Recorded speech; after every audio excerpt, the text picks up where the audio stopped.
Hello everyone, welcome to our channel Decode Data. In today's tutorial, we will see how the neural networks learn. Here is a very simple neural network with just one hidden layer.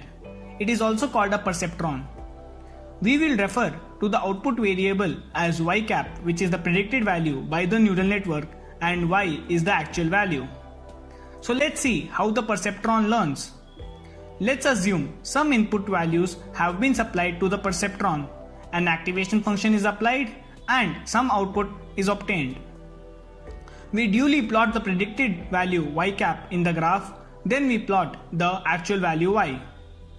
In order to be able to learn, we have to compare the predicted value to the actual value, that is, compare y cap and y. We observe that there exists difference between y cap and y. Henceforth, we calculate the cost function, which is half of squared difference between y and y cap. It is commonly known as mean squared error MSE.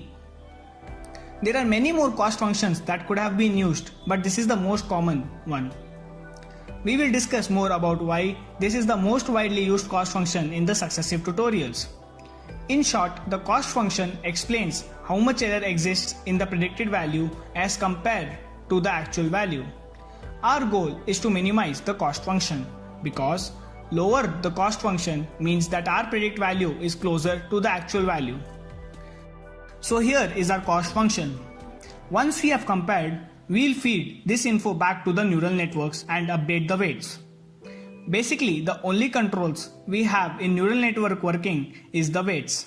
So to minimize the cost function, we keep updating the values until we get the minimum cost function.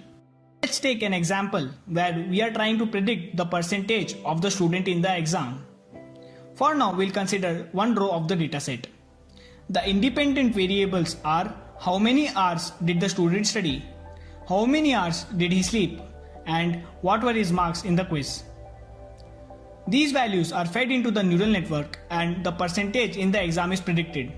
Then it is compared to the actual value y, which is 93 here. Let's take a quick look on how it learns. We feed the values into the neural network, activation function is applied, y cap is predicted, which is compared to the actual value, and cost function is applied. Then we send this cost function back to the neural networks and weights are updated. This process is repeated until we get the minimum cost values. We feed the same row again, we get a y cap and we compare this to y. Cost function is fed back to the neural network and weights are updated. This is very simple example as we had just considered one row. Similarly, we'll see what happens when we have many rows, say 8 rows. We will refer to it as one epoch when we go through the complete dataset and train on it once. The first row of data is fed and y cap is obtained. Likely, the second row is fed and another y cap is obtained. Similarly, third row, fourth row, and so on. Finally, we compare them all to their respective y and find cost function. When we have the cost function of the entire data, we feed it back to the neural network and update the weights. An important point to remember here is that all the neural networks have same weights. So there is only one set of weights for the entire data.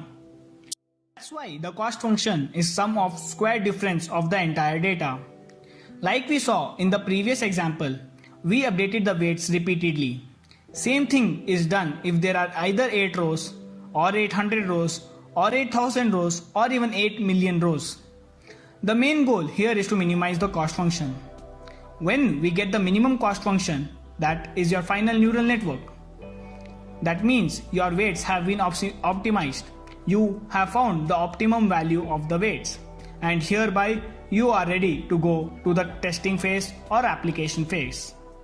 So this feeding back of data is called backpropagation. We'll discuss more about it in the upcoming tutorials. That's all for this lecture. I hope you enjoyed the concept. I will see you in the next lecture about the gradient descent. Like and share the video. Subscribe our channel and hit the bell icon for the latest updates.